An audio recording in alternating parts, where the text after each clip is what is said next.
Hello, and welcome to the Currency Arbitrage Analytic platform. Today, we'll be walking you through the three main tools of our platform. The first one, as you see here on this tab of the worksheet, is the Currency Arbitrage Optimizer. The second is the in-platform currency news link. And the third, here in this tab, is the Currency Trend and Volatility Analytics tool. Now let's begin by walking through the Currency Arbitrage Optimizer. The first thing you need to do is pick your investment size. That can be done here. Now we have it set to 100,000. You can change that to whatever you'd like, but we're going to keep it at 100,000 for now. You then begin with your base currency. We have it set to US dollars, and we're going to keep it there considering we're in the United States, but let's switch it to euro just to show that when I switch cell F4, it also switches cell C9. As you can see, it switched to euro here. Now let's switch it back to US dollars. Okay, so now what we want to do is select a basket of currencies. Now note, for the arbitrage optimizer to work, you need to have at least 3 currencies in your basket. So let's pick a few here. Let's pick the euro. Let's pick the Japanese yen. Now notice, as I'm selecting currencies from my basket, they're being removed from subsequent drop-down menus. Okay, so let's also pick the British pound. And let's pick the Australian dollar. Now we have at least 3 currencies. We happen to have 5 in this scenario, so we can run the arbitrage optimizer. But before we do that, let's look at our row 14, our current return, and you notice that within each swap, it's pulling the foreign exchange values from this master table here, between rows 19 and 30 from columns D to N. Now notice that the US dollar to euro exchange rate is 92 cents on every dollar, and that shows up here in swap 2, and subsequent for the euro to the yen, yen to the pound, etc. So now that we have our 5 currencies, let's go ahead and look at the return that we get here. It's 99 cents on every dollar, so evidently no arbitrage, and in fact it's a loss of $848.48 on our investment size of $100,000. So that's no good. We want to find some arbitrage here, so let's go ahead and run the arbitrage optimizer. And we do that by clicking this click here to find arbitrage opportunity button. Let's go ahead and click it. So now solvers are going to be running thousands of iterations trying to find the optimal trading route between these currencies that yields an arbitrage opportunity. And you can see it running here. Solver is also only going to run for us for about 15 seconds. That's a manual setting that we input. That may not be the same case for your Excel solver at home.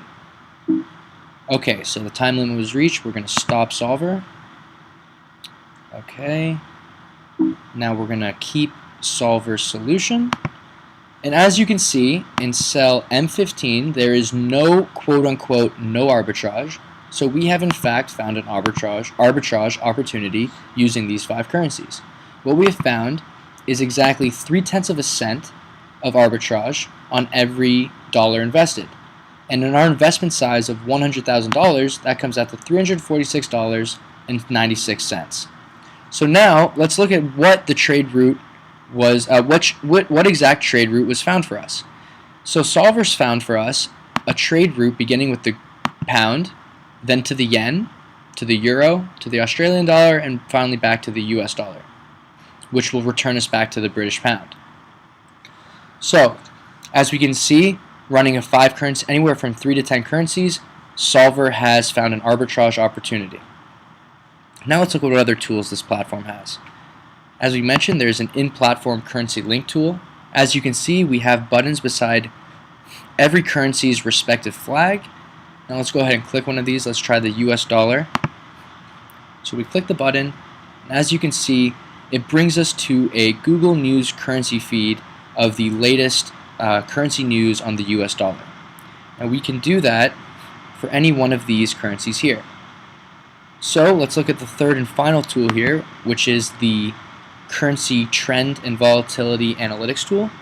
Now the way this works is right now you can see in these cells E1 through E3, there are drop-down menus for all of these cells, and you pick your base currency. Right now we have it set again to the US dollar. We're going to keep it there.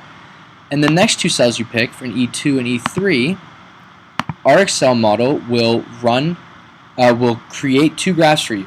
One of them, this first graph here on the left, these line graphs, is showing you the relationship between the foreign exchange rate between the Swedish krona and the British pound against the US dollar.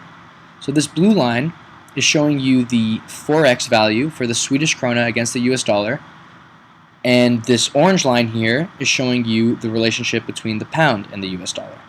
Now we can also choose our timeline here from the previous 20 months. We have August 2013 all the way up until March 2015.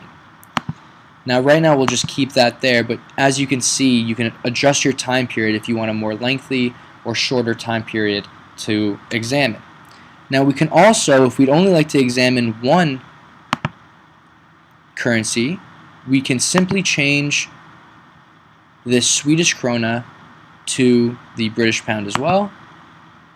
And Excel is going to take a few seconds to do this for us. But as you can see here on the right, we have a volatility measure for both the Swedish krona and the British pound against the dollar, showing us that over this time period that we've chosen, the krona and the British pound have roughly a 20% and 11% volatility measure respectively.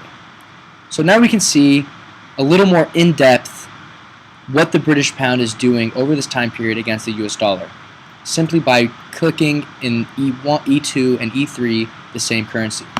So if we switch that back to the Swedish krona, we can get our two currency analysis once again, and it will measure it. It will give us a volatility measure as well. And up here in the top right of this sheet, we have both the volatility measure numerically as opposed to graphically depicted, and some other statistical outputs, including your standard deviation over that time period, the time period being August 2014 to March 2015. Again, that can be adjusted, and the mean foreign exchange rate between those three currencies over that time period. Those are the three tools of the Currency Arbitrage Analytic platform, and we hope you enjoyed it. Thank you.